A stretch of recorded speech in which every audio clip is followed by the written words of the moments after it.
안녕하세요. 친절한 야에서 얄미영입니다. 오늘 이 시간은 천식과 칼슘, 마그네슘과의 관계는 무엇일까? 이거에 대해서 말씀을 드리도록 하겠습니다. 천식과 미네랄, 무슨 관계가 있을까요? 라고 질문하시는 분들도 계시겠지만 아주 밀접한 관계가 있습니다. 우선 자가면역 질환을 치료를 할 때 기본적으로 면역 조절하고 조절 T세포 그리고 우리 몸의 세포 환경을 좋게 해주는 것은 기본으로 계속 가는 건데요. 어떤 부위에 전쟁이 일어나고 염증이 일어나냐에 따라서 그 치료 기전이 조금씩 변형이 됩니다. 앞서서 제가 아토피 편에서는 감마리놀렌산을 되게 많이 강조를 드렸는데요. 천식에는 감마리놀렌산을 쓰지 않아도 됩니다. 그 감마리놀렌산은 항염물질로서 이 피부 세포를 조직을 부드럽게 하고 그다음에 염증 반응을 가라앉혀주는 역할을 했다면, 그래서 피부를 다시 재생시켜주는 데 도움이 됐다면, 기관지 내에서는 어떤 역할을 어떤 손상이 왔고 그 손상된 부분을 치료할 것이냐. 자, 기관지는 굉장히 좁은 길이에요. 피부처럼 이렇게 넓은 평면 상태가 아니라 3차원의 공간이라는 거예요. 이 3차원의 공간에 염증이 생겼을 때, 자, 여기가 조직이 딱딱해집니다. 아토피가 딱딱해지고 거칠어지듯이 기관지가 거칠어지고 딱딱해져요. 그런데 잘 생각해 보시면 우리 몸에서 이게 늘렸다 줄었다 하는 대표적인 기관 두 군데가 있습니다. 첫 번째는 심장입니다. 심장은 초음파로 보시면 벌떡벌떡 하면서 몸에서도 느낄 수 있을 정도로 수축과 이완을 하는 장소고요.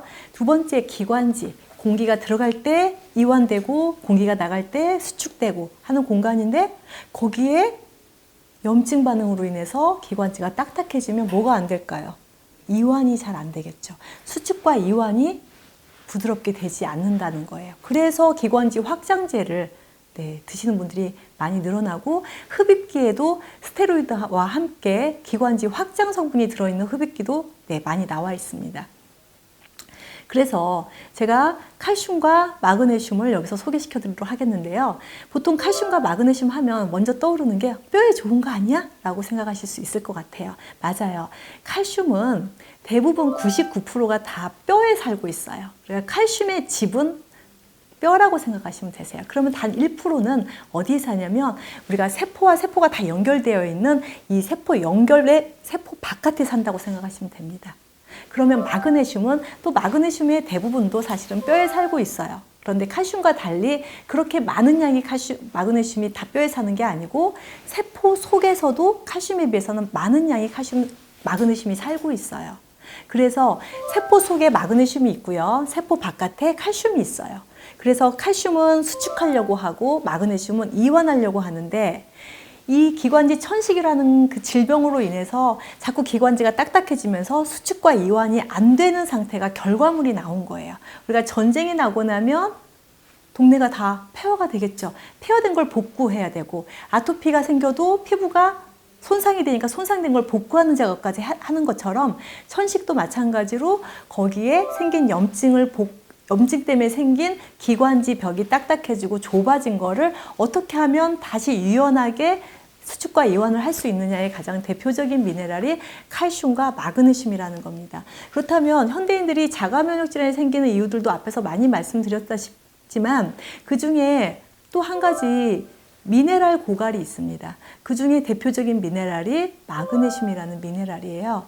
이 마그네슘은 어디에 많이 있을까요? 사실 미량 원소라서 어떤 부분에 특정 많이 있다라고 말씀드릴 수는 없는데, 우리가 어떤 채소나 과일을 보면 이렇게 껍질이 있잖아요. 껍질 부분은 항상 거칠어져 있어요. 그래서 뿌리 껍질도 거칠고요. 그 껍질에 마그네슘이 많이 포함되어 있다. 그리고 견과류에도 많이 있습니다. 그렇게 포함되어 있는데 어떨까요? 우리가 견과류도 아이들 요즘에 많이 안 먹죠. 그리고 껍질은 다 벗겨내고 먹죠. 그러다 보니 우리가 자연식으로 먹는다고, 좋은 음식을 먹는다고 하더라도 마그네슘 결핍은 어쩔 수 없는 결과물이라고 생각이 들어요. 그래서 자꾸 이완이 안 되니까 자꾸 수축되고, 그래서 확장제를 먹게 되고 이런 결과가 생기는데요. 그리고 또 한 가지 마그네슘에 고갈되는 또 한 가지 이유는 사실은 스트레스입니다. 우리가 스트레스를 많이 받게 되면 우리 몸에 코티솔이라고 하는 호르몬이 만들어지는데요. 이 코티솔을 만드는 과정에서 마그네슘이 엄청나게 많이 쓰여요. 그래서 스트레스를 많이 받으면 안 그래도 부족한 마그네슘이 거기서 다 갖다 써버리는 거예요. 그래서 마그네슘이 고갈되게 되면 자꾸 이완이 안 되고 자꾸 수축하려고 해요.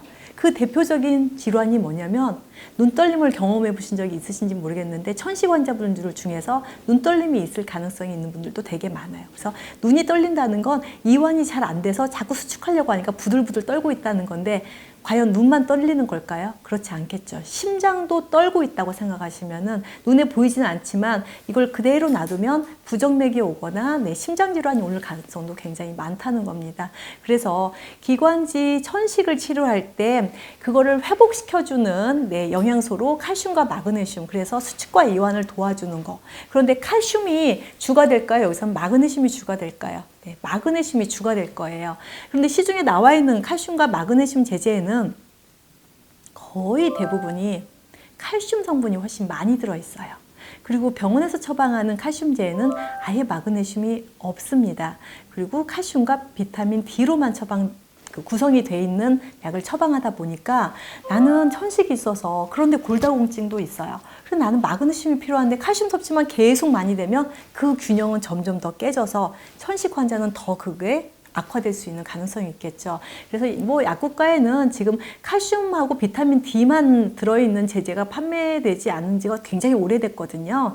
식품 시장이 이렇게 발달되고 있는데 처방 시장은 아직도 마그네슘의 소중함을 아직은 인지를 못하고 있는 것 같아요. 그래서 일반 식품 중에서도 칼슘과 마그네슘 비율이 2대1로 구성이 되어 있는데 천식 환자분이라면 저는 절대 그런 제품을 드시지 못하게 합니다.